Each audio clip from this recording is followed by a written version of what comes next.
रमता राम जपो रे प्राणी, अब तो सुन ले राम कहानी।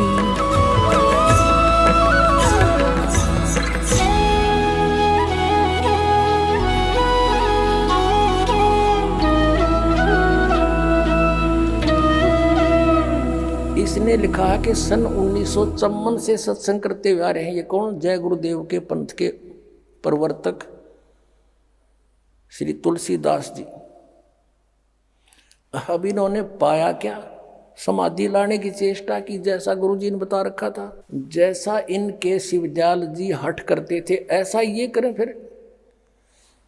अब ये कंडम हो गए हठियो करते करते। इन कोई और उठा के धरे है, हाथ पैर गड़ गए हैं। और क्योंकि ये पुण्यात्मा थी, जैसा उस नकली गुरु ने बताया ये उसी तरह समर्पित हो गए। अब ये अपना अनुभव लिखते हैं, न के देखा ऊपर भगवान की सा है दिखाते हैं। परमार्थी वचन संग्रह परम पूज्य स्वामी जी महाराज परम संत स्वामी तुलसीदास जी रचित 9 पुस्तकों का संग्रह सजलिद जल्द कर रखी। इसकी प्रकाशक है व्यवस्थापक अमर संदेश 23 पांडे बाजार आजमगढ़ से।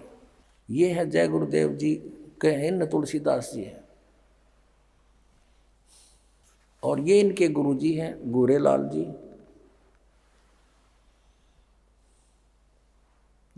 ये लेखक के दादा गुरु हैं, यानी पुस्तक के छापने वाले के दादा गुरु। और अब आपको दिखाते हैं इसके 157 पृष्ठ पर संत मत सच्चा निर्माण, ये कोई चैप्टर है, पुस्तक है इसकी अलग 9 की अलग जल्द कर रखी है। 157 पृष्ठ पर यहाँ देखना नीचे। प्रसन्न ईश्वर किसे कहते हैं? जो एक है, अद्वितीय है, जो न बाल न युवा है, न वृद्ध है, न स्त्री है, न पुरुष है, न नपुंसक है, न गर्भ में आकर जन्म लेता है, न मृत्यु को प्राप्त होता है। जैसे जैसे यहाँ देखो, अनाम है, अरूप है।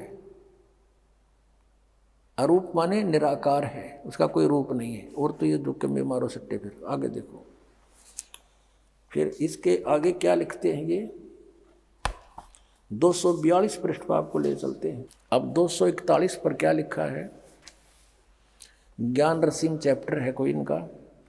अब सतपुरुष की महिमा बतावें कि मैंने अनुभव किया, सतपुरुष देखा। सतपुरुष से तमाम धनी आत्माएं पैदा हुई हैं। आगे चलो, अब ये क्या बताता है? इस देश से निकलने के बाद वापस घर में आए हो और स्पष्ट होता है कि यह सच्चा घर है। इस महान प्रकाशवान स्वरूप की मूर्ति विचित्र आदमी या बड़े से बड़े पुरुष की प्रतीत होती है। एक बहुत अद्भुत सुंदरी के साथ महान सिंहासन पर विराजमान है। पूर्ण पुरुष में से ये महान सुरीली राग निकल रही है। अब यूँ कह गए है कि मैंने जो ऊपर देखा वो भगवान एक सुंदरी एक औरत के साथ बैठा है सिंहासन पर, और उस पूर्ण पुरुष से महान सुरीली आवाज निकल रही है। उसका लघु प्रमाण बीन जैसी आवाज है, वह वास्तव में बीन है नहीं। इस मालिक की महिमा कथन में नहीं आ सकती, अकथनीय है। अब सतपुरुष सतलोक में अकेले हैं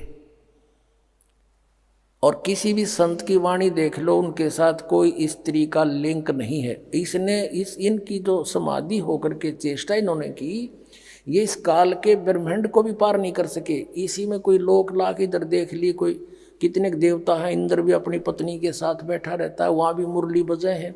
काल ने सतलोक की नकल इस काल लोक में कर रखी है। इनका और अनुभव दिखाता हूँ आपको। ये देखिएगा, वही पुस्तक वही चल रही है, ये ज्ञान रसिम 244 पृष्ठ पे। यहाँ क्या है? सबका कारण और करने वाला तथा सबसे अलग रहने वाला वही अविनाशी सतपुरुष है जो सतलोक में है।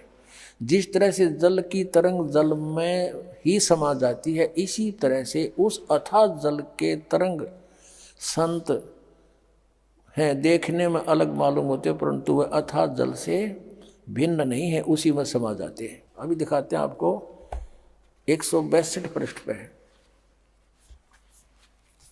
इसका अनुभव दिखाते हैं महापुरुष का। ये देखिएगा 160 पृष्ठ पे। अब ये क्या बताते हैं, प्रश्न किया किसी ने कि 7 रंग होते हैं। अब बंगी कहीं भी सड़क पर झाड़ता नजर नहीं आता है, मन मूत्र से भरी नालियां मोरियां भी नजर नहीं आती। ये इस किसी भी लोक में, यहाँ आप चले जाइए, आपकी कभी दृष्टि खुल जाए तो शिव लोक में, विष्णु लोक में, ये वहीं पर है ऐसे नज़ारे। इस इंद्र के लोक में स्वर्ण और मणियो63 के जुड़े हुए नाना प्रकार के महल दिखाई पड़ते हैं, नाना रंग की कारीगरियों से ये बने हुए हैं। यहाँ देख रहा हूँ।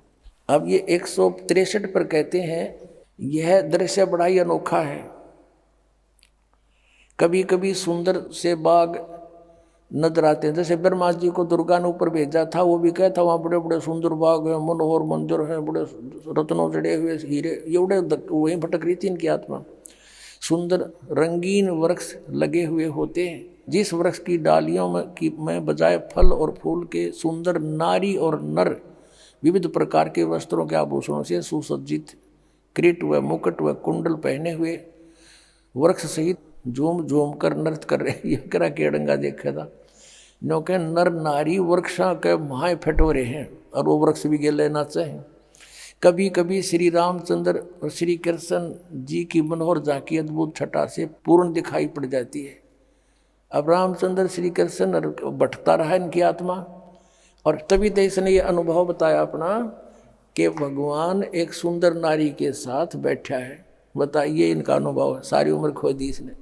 और उधर से ये अपना अनुभव बताते हैं कि परमात्मा वहाँ चेतन ही चेतन है, सत्यलोक में कुछ भी नहीं है, सतपुरुष निराकार है, और आत्मा उसमें ऐसे समा जाती है जैसे जल तरंग में, जैसे जल की बूंद समुद्र में समा जाती है।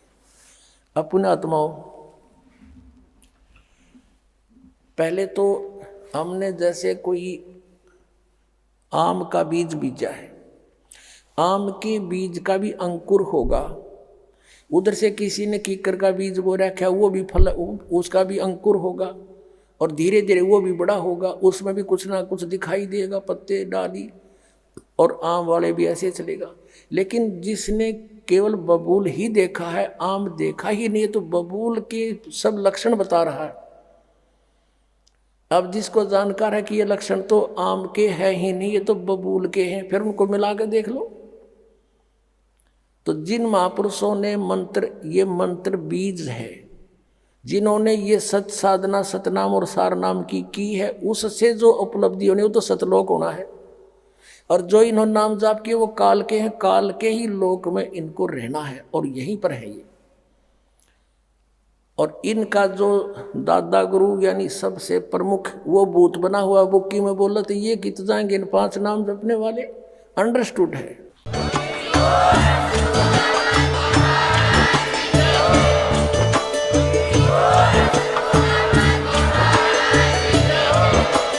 आप सुन रहे थे जगत गुरु तत्वदर्शी संत रामपाल जी महाराज जी के मंगल प्रवचन। अधिक जानकारी के लिए विजिट कीजिए हमारी वेबसाइट www.jagatgururampalji.org। संत रामपाल जी महाराज जी के शुभ आशीर्वाद से पूरे विश्व भर में 500 से भी ज्यादा नाम दीक्षा केंद्र हैं, जिन पर संत रामपाल जी महाराज जी द्वारा ऑनलाइन निशुल्क नाम दीक्षा दी जा रही है। अपने नजदीकी नाम दीक्षा केंद्र का पता करने के लिए संपर्क करें 8222880541।